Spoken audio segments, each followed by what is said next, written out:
Move over. How's that? Okay. For me, I wrote notes. I made a list of everything I wanted to say. I tried to prepare for this. But then last night I started listening to everybody and going through the things that you guys are going through, and the things that I'm going through are just the same thing. The business is 10 years old. It's actually 13 years old. I left my real job 10 years ago, and so I haven't had a real job for 10 years. And I feel I'm very fortunate to do what I do because I love it every day. I think the thing that's interesting for me that I call myself a little unique.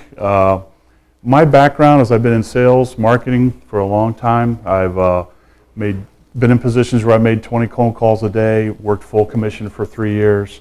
I've sold everything from liquid asphalt to, I chuckle, feminine products in grocery stores. So you look at all of those type things and placing things in stores and working with places, and it's like I've been able to have that interaction. I've also had a camera in my hands since my freshman year in high school. Absolutely love taking pictures. My background through businesses I went through, my degree is not in photography. It's a business degree in the entrepreneurship program at Ball State. So I absolutely love small business. I worked for Fortune 500 companies. I've been bought out, or been in the midst of being bought out by a Fortune 500 company. Not me benefiting from it. I've been on the small end of that stick, and I've lost my job 3 times through buyouts. So with all of that said, change is just something that I don't mind. And fear is something that you just live with. So all of that put together, I think it's interesting for me to even have an opportunity to speak to you guys, because I look around the room and we have generations of photographers, family members that's carried it on, which is got to be an interesting thing in its own. I have some friends that have a business that's done that. And then we have extraordinary speakers that are in the room that are already capable of speaking and talking to people. So bear with me as we move through this. And what I did really, last night we were talking downstairs, and I had some things written out and stuff I wanted to do. And then last night we were talking, and something came out of this while I was listening last night. And I think we were downstairs, and it came up that it's all Kodak's fault. That first digital camera was $24,000, and now you can buy that same thing for $200. And they've put it in the hands of everybody. And we look at this and we think about, they've just, everything has become too easy. And this is ironic because we're here and it's hard for us to do some of these things, but everything has become too easy. So, and it's all Kodak's fault because they started with it. But then I went down the list and I started looking, if it's not Kodak, then I go down the list and I think, well, what about Google? Okay, we can find out anything we want to find out on Google. Apple, how much easier they've made it. We can get computers with this. I got a 1 terabyte drive in there that I could download anything carrying around in my bag. 10 years ago, a terabyte drive might have been, I don't know, the size of this room, I don't know. And then YouTube. I almost believe right now that you could get a college education on YouTube if they had a way to give us credits for it. So it's so easy, but yet all of that's making it hard for us that we look at as professionals. And then I'm going to mention 2 other things that deal with our industry. And you think about the photo visions and all the knowledge we can get from there. You think about the labs and all the sources they have for us to have. So really, all I'm trying to say is that everything's become easier, but yet it's made it harder for us. And I think the biggest thing I've found is, and I'm terrible about this, Kendra will relate to it, it's like there's so much knowledge coming at us, how do we make a decision? I wish we had a crystal ball, and I wish we knew which one to pick. And I don't know which one it is. We talked last night, is it babies? Is it seniors? Is it all those things? And I really don't know. There's a sheet on your desk that I just put down what has happened to us at our business. And, as we went around the room, I heard a lot of diversification, and I think that's a key. And you look at that diversification being 50% seniors, or 20% this, or 10% that, and it's trying to have multiple streams of income coming at you. For me, I look at that same thing, and from the beginning, I've split my business into 2 sides. It's the studio market and the non-studio market. And I haven't tried to make it real difficult in the studio. It's the pro division that they talk about, and having those nice things. And your jewelry I love, and I know that's part of all of this, and it's like, it's that stuff. And I'll say it's like, anybody in here that's not bought anything from off the wall? Okay? The gadget freaks. I just bought a Merlin for these video cameras, and it's like I go crazy on all that stuff. So on that side, you do have the studio side. And then there's the non-studio market.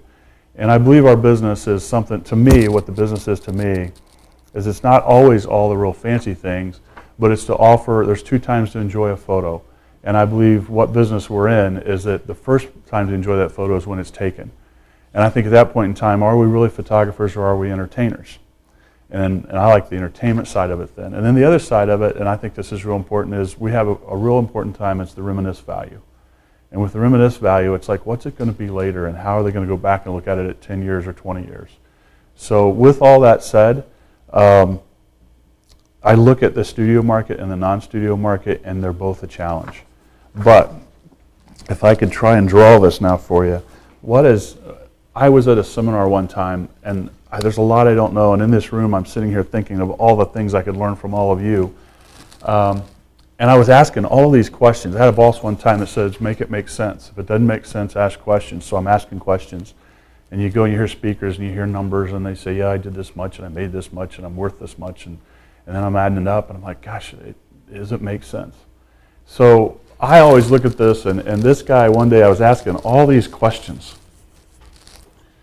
And he looked at me and he said, do you have a studio? And I'm going to tell you, at that point in time, it was a long time ago, it was in the beginning of my career, I didn't.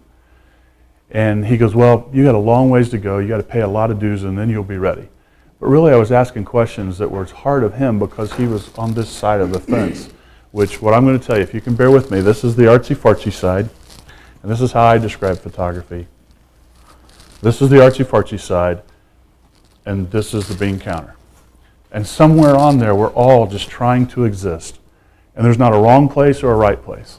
But over here, this thing costs so much to create. It should be in the Smithsonian, and we should all pay to go look at it because it's that wonderful. And those things exist. So that's the artsy-fartsy side. And I use it because of simple terms, okay? My wife's an accountant, so then we come over here. And on that line, that's the bean counter. And they can't produce an image that's good enough that anybody would want to even have if it's free. And they crunch those numbers down to nothing, that they can't produce anything that anybody wants. So they're being given away.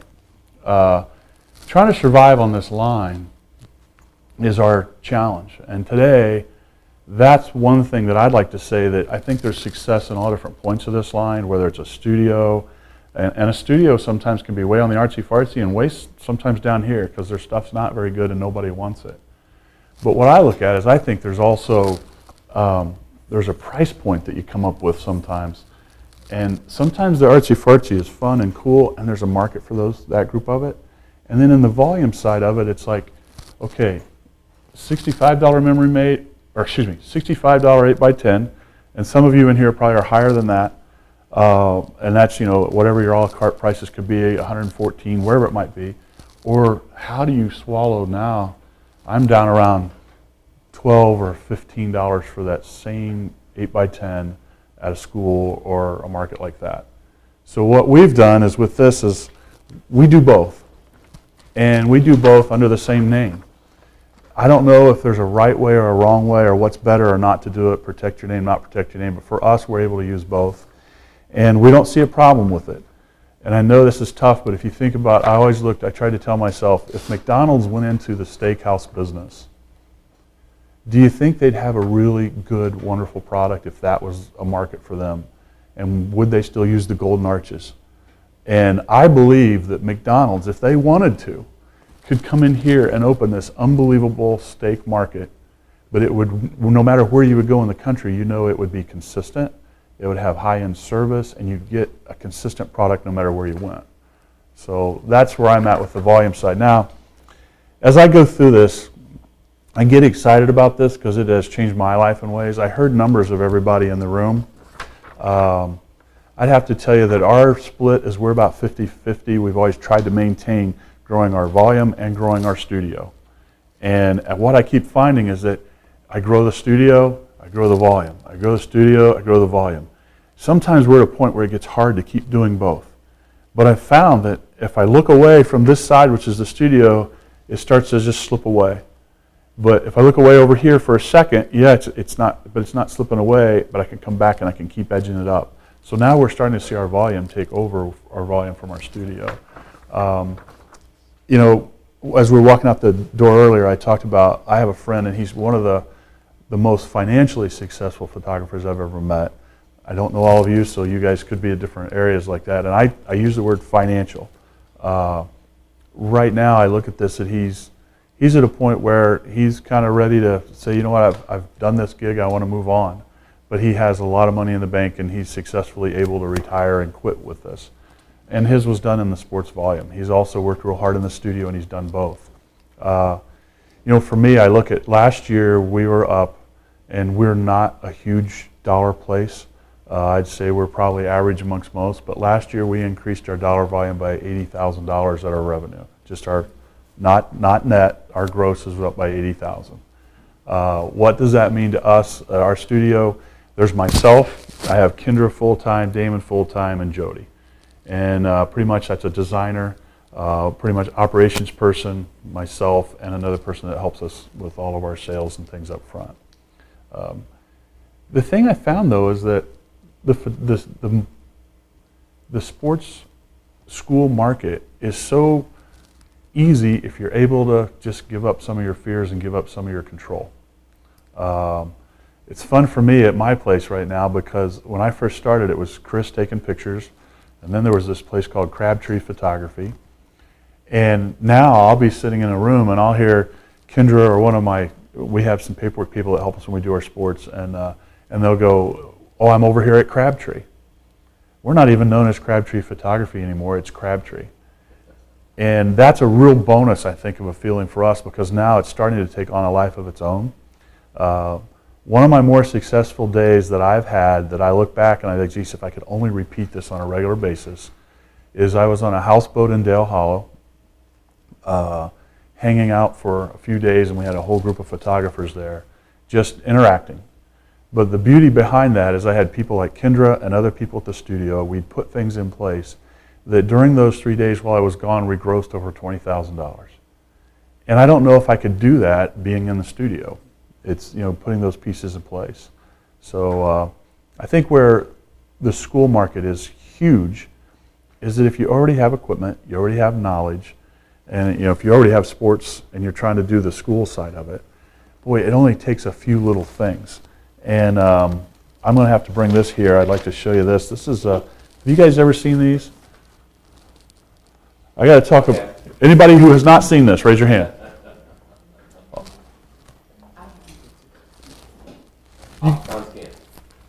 Okay, I don't even care what it's called. I know what it does. This thing is unbelievable. All right, look at her. She's jumping up and down. I want to tell you, I've made some huge mistakes in this business, and I had a school, and we were doing it our way, which was the way we knew, and I failed. We had it for 2 years, and we lost it. But I failed because I was trying to do it the way I thought it should be done in the old way, and in that failure, I started recognizing, I looked around, and it's like, I looked to peers, and I asked for help. You guys are brilliant minds in here, but you guys couldn't have told me about this thing. You know, and sometimes you got to look out and say, okay, I know this, but I need help. And with making it easier, I got to point out something. Well, we'll stick with this for a second. This little scanner is a nice thing to you're not tethered to your camera while you're shooting your volume at your schools. And also you look at labor and expenses and managing your bottom line. If you go into a school, we have one school that has 865 children in it. We start at 8 o'clock. We're there early, set up, all prepared, but we start at 8 o'clock. We're completely done by 11. And we have 865 people we take pictures of. During that time frame, the workflow is pretty much they come in with an order form in hand, prepay system, no proofing on this one. Prepay, they show us the envelope. From that envelope, we find their card because we've already got data from the school. On that card, we write on there what packages they've ordered. We give it back to the student. The student walks up into one of our 3 lines. We use 3 sets of equipment at that studio.